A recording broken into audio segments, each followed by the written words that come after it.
ትግራይ ወኪል አብዘይብላ ፓርላማ ኢትዮጵያ ከም ትኩል ግዜ ብዛዕባ ትግራይን ፖለቲካዊ ሓይልታትን በአባላት ቤት ምኽርን ቀደማ ሚኒስትር አብይ አህመድን ክዝረብ ውዒል ኣሎ ኣብዚ ጉባኤ ቤት ምኽሪ ብዛዕባ ትግራይ ዝተልዓሉ ሕቶታትን በተቀደማ ሚኒስትር ዝተወሃበ ምላሽን ሒዝናልኩም ቀሪብና ኣለና ላንዳ ሪፖርት ላይክ ሼር ሰብስክራይብ ምግባር ስድራ ዩቲዩብ ቻናል ክትኾኑ ንሓትት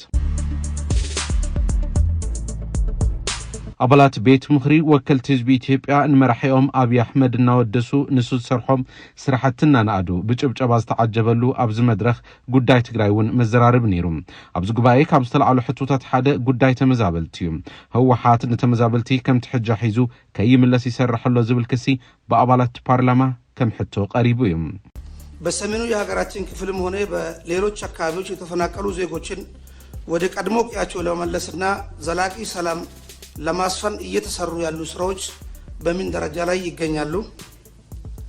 ህወሓት ለአመታት ሲያደርግ እንደኖረው የተፈናቀሉ ዜጎችን ለፖለቲካ ዓላማ ሲጠቀምባቸው ይታያል።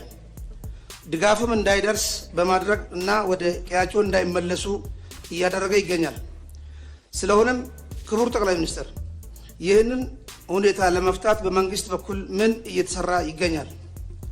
እንዲሁም የቀድሞ ታጣቂዎች ትጥቅ ማስፈታትና ወደ ማህበረሰቡ የመቀላቀል ሂደት እና በግጭት ውስጥ የነበሩ አካባቢዎችን መልሶ የመገንባት ሂደት ያለበት ደረጃ ላይ ማብራሪያ ቢሰጥ ካሊቲ አባላት ቤት ምኽሪ ብጊዳ መራሕቲ ህወሓት ትግራይ መሊሳ ናብ ተጻብኦ ክተኣቲ ይሰርሐሎ ብምባል ከሲሳ ትግራይ ኣብ ብሔራዊ ምክክር ክትሳተፍን ኣብ ምርጫ ክትሳተፍን ዝግበር ስራሕቲ ጠሚቱን ሕቶ ተላዒሉ በትግራይ ክልል ዘላቂ ሰላም ለማስፈን የፕሪቶሪያው ስምምነት ትልቅ ተስፋን የጫረ ቢሆንም በአሁኑ ወቅት የህወሓት ክፋይ በሆነው ያዛውንቶች ቡድን ምክንያት በክልል ውስጥ ስርዓት አልበኝነት እንዲነክስና የግጭት ድባብ ተመልሶ እንዲያንዣብብ እየሆነ ይገኛል። ይህ ቡድን በተለያዩ ህገወጥ ስራዎች ተሰማርቶ የዘላቂ ሰላም ግንባታችን እንቅፋት ሆኖ ቀጥሏል። ወገናችን የሆነው የትግራይ ህዝብም ለዚህ ቡድን እኩይ ተግባር መያዣ ሆኖ ዛሬም ለውስብስብ ችግሮች ተጋልጦ እየተንገላታ ይገኛል። ክቡር ጠቅላይ ሚኒስትር የትግራይ ክልል አሁናዊ የሰላም ሁኔታ በምን ደረጃ ላይ ይገኛል? ክልሉ በሀገራዊ ምክክር ሂደት ውስጥ ንቁ ተሳታፊ ከማድረግና ሰባተኛው ሀገራዊ ምርጫ ከማካሄድ አኳያ ከጊዜያዊ አስተዳደሩ ጋር በቅንጅት እየተሰሩ ያሉ ስራዎች ላይ ማብራሪያ ቢሰጡን። በዚህ ረገድ ከሰላም ወዳዱ የትግራይ ህዝብስ ምን ይጠበቃል? ኤርትራ ኣብ ኢትዮጵያ ሰላምን ምርጋዕን ከይህሉ ልኡኻት መዲባ ተሰርሐላ ዝበለ ኻሊእ አባል ፓርላማ ድማ ናይ መንግስቲ ኢትዮጵያ ምላሽ እንታይ እዩ ዝብል ሕቶ ልዕልዮም የኤርትራ መንግስት በተለይም በሀገራችን የተለያዩ ጽንፈኛ ኃይሎችን በመደገፍ የቀጠናችንም ሆነ የኢትዮጵያን ሰላም የሚያደፈርስ እንቅስቃሴ ውስጥ እየተሳተፉ ይገኛሉ። የኢትዮጵያ መንግስት ይህንን ሁኔታ እንዴት እየተመለከተው ይገኛል? ምንስ እያደረገ ይገኛል? ቀደማ ሚኒስትር አብይ አህመድ አቀዲሙ ምላሽ ዝሃበ ብዛዕባ ኢኮኖሚያዊ ዕብየት ኢትዮጵያ ይነሩ አብይ ግድብ ህዳሴ ኢትዮጵያ በሃፍተ አሜሪካ ዝተሃነጸ ዝብል ቅዋም ዶናልድ ትራምፕ ዝቃወም ምላሽ እቲ ቀደማ ሚኒስትር ሂቡ እቲ ግድብ ብዓቅሚ ኢትዮጵያውያን ዝተሃነጸ ብዘይ ዝኾነ ልቃሕን ርድኣታን ዝተሃነጸ ኢሎም አንድም ብር እርዳታ አንድም ብር ብድር ኢትዮጵያ አልወሰደችም።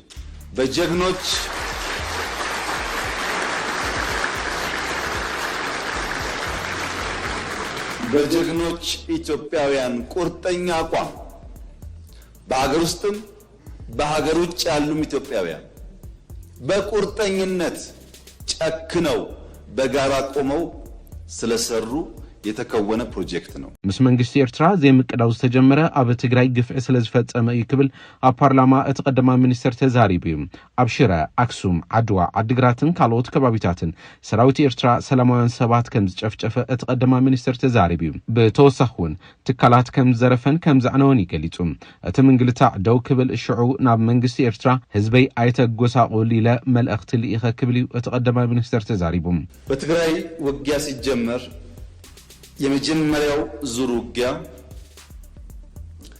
ሽሬ ካስለቀቅን በኋላ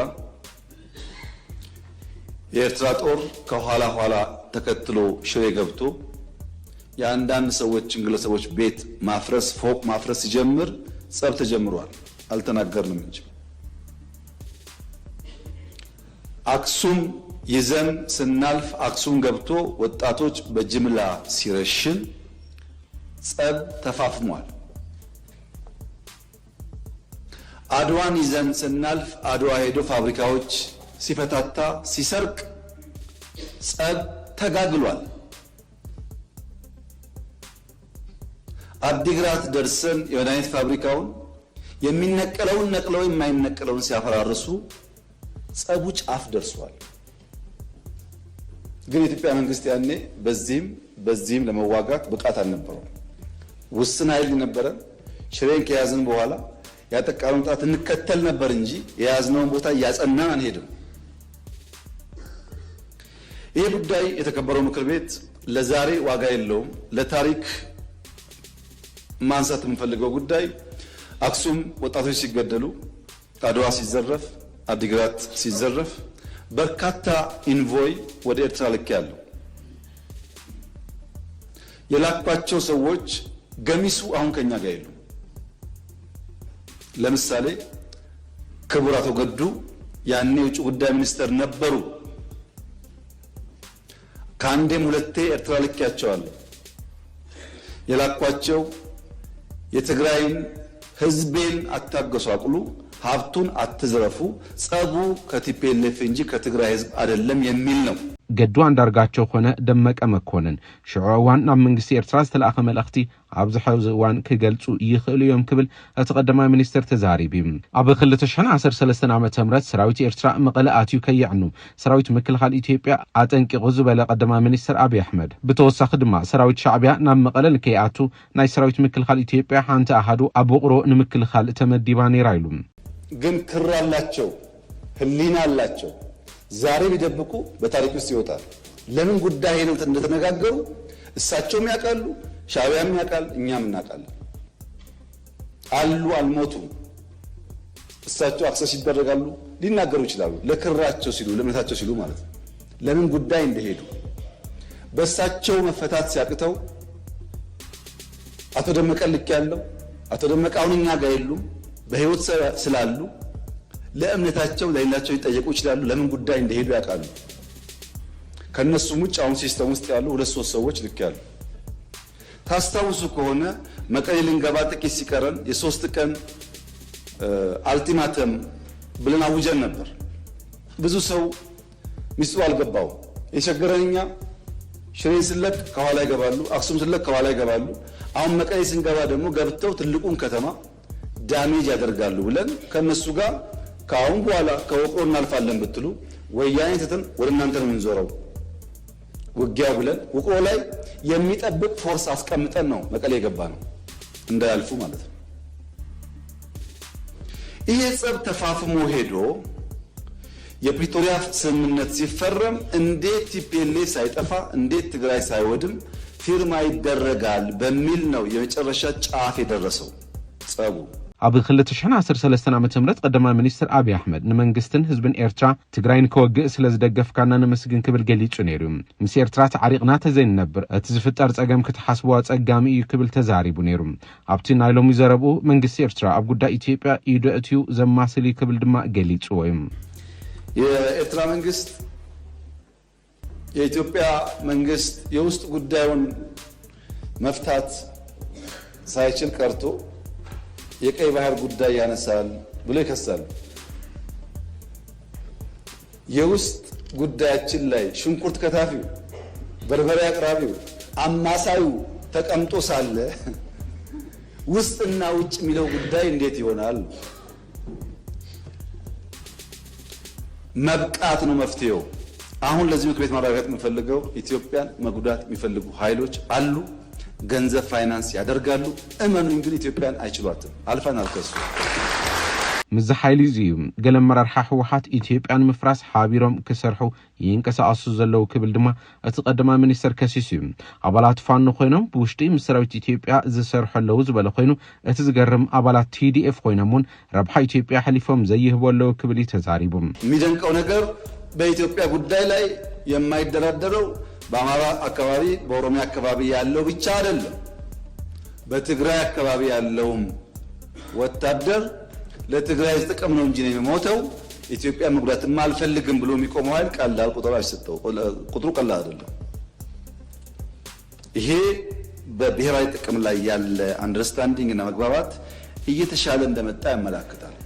ተመዛበልቲ ከይመለሱ ናይ ፖለቲካ መጥቀምን ምግባር ይስራሐሎ ክብል ይቀደማ ሚኒስትር አብይ አህመድ ተዛሪቡም በራያ አይታችኋል፣ ሰው ተመልሷል፣ እየኖረ ነው። በጸለምት አይታችኋል፣ ሰው ተመልሷል፣ እየኖረ ነው። ብዙ ኦሮሚያ አካባቢ ተመልሷል፣ እየኖረ ነው።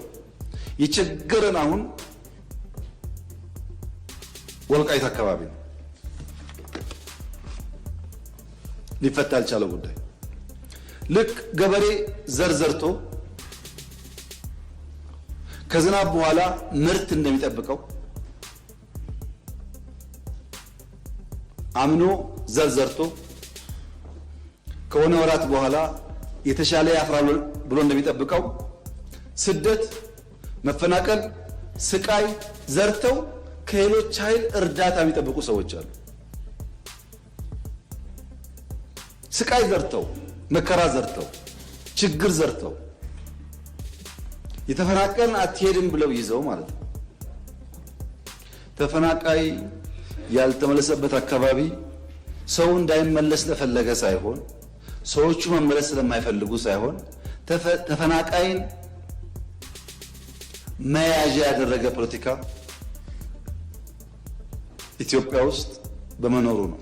ጉዳይ ምዕራብ ትግራይ እልባት ዝረክብ በሪፈረንደም ኢሉ ከም ዝኣመን ዝገለጸ ተቀደማ ሚኒስትር ሓዝውን ቅዋም መንግስት ፌደራል ንሱ ይሉም የወልቃይት አካባቢ ነዋሪዎች ከትግራይ የሚፈናቀሉ ከወልቂጤ የሚፈናቀሉ ከአሶሳ የሚፈናቀሉ ወልቃይት በሰላማዊ መንገድ መኖር 100% መብታቸው ነው። ይሄ የፌደራል መንግስት በጽኑ የሚያምነው ጉዳይ ነው። ነገር ግን ወልቃይትን በሚመለከት ሁላችሁም ታውቃላችሁ፣ ሚስጥር አይደለም። የይገባኛል ጥያቄ በአማራና በትግራይ ክልል ለረጅም ጊዜ ቆይቷል። ሁለቱም ክልሎች ማስረጃ አስደግፈው ተቀባይነት ይኖረው ማይኖረው ይሄ ቦታ ይገባኛል ይላሉ።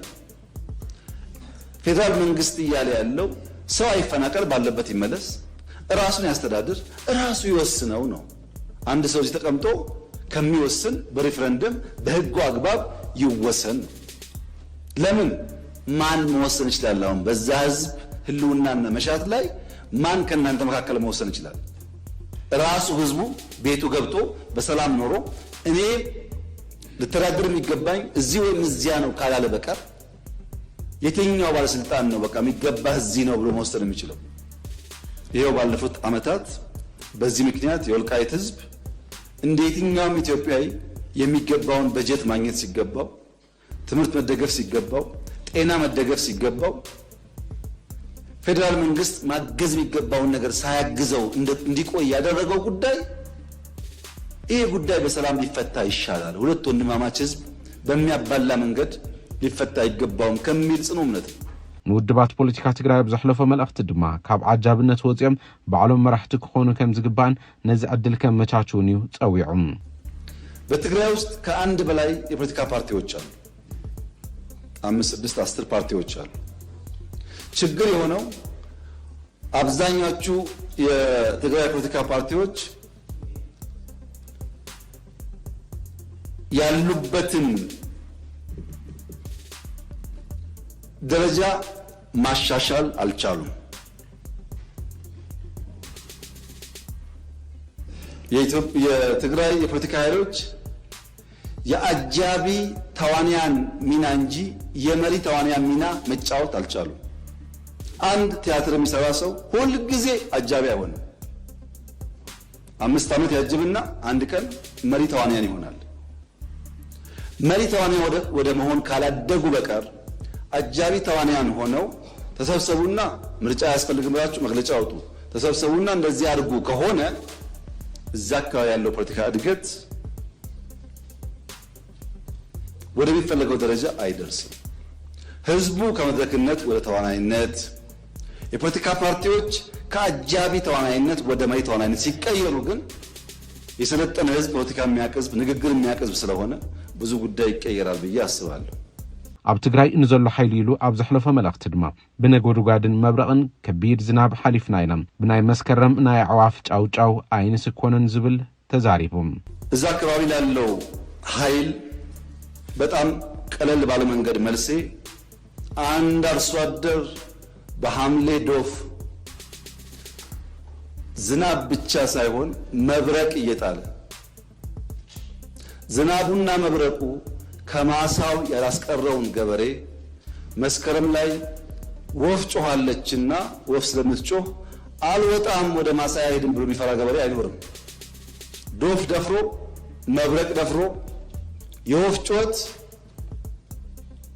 ሲሆን እንደ ሙዚቃ ያየው ይሆናል እንጂ የወፍ ጮትን ፈርቶ ከማሳው አይከለከልም አይቀርም። የዚህ መንግስት ታሪክ ይኸው ነው። አሁን ያለው ድምጽ እንደ ወፍ ድምጽ ነው። ዝናቡ መብረቁን አልፈነዋል። ማንኛውም መጠነኛ ትንኮሳዎች እንደ ወፍ ድምጽ ከማስተናገድ ያለፈ ድካም አይኖርብንምና መሰብሰብ ጥሩ ይሆናል። በቦሌ ሆነ በባሌ አፍደገ ባህሪ ከነመልሲና ክብል እትቀደማ ሚኒስተር ቀድመ ሐዚ ፊልድ ማርሻል ብርሃኑ ጁላ ዝተዛረበው ደጊሙ ተዛሪቡም በሎ ኢንፎርስመንት ቁመና ግንባታ በጣም መልካም ጅማሮች አሉ። በናሽናል ኢንትረስት መግባባት ላይ መልካም ቁመናዎች አሉ። እነዚህ ጉዳዮች በጊዜው ፍሬ ያፈራሉ የሚል እምነት አለኝ። ለዚያ በትዕግስት በጥበብ በማስተዋል ኪሳራ ግድያ በቀነሰ ባላስከተለ መንገድ በሰላማዊ መንገድ ለመፍታት ይሞከራል። በባሌም ሆነ በቦሌ እንደተባለው ግን አይቀርም ማለት ነው። ተቀደማ ሚኒስተር አብሶምን ዚ ዝቀነ ውግ ምቁራጽ በረራ መንገድ አየር ብትወሰኽ ድማ ባንክታት ካሽ ሙዳ አብ ትግራይ ጸሚቱ ዝበሎ ነገር የለን። ክቡራት ተከታተልቲ ላንዳ ሪፖርት ንሎም ዝሓዝና የጸብጻብ ኣብዚዛዚምና ኣለና። ስለዚ ተከታተልኩምና ነመስግን። ላንዳ ሪፖርት ላይክ ሼር ሰብስክራይብ ምግባር ስድራ ዚ ዩቲዩብ ቻናል ክትኮን ሓትት ሰላም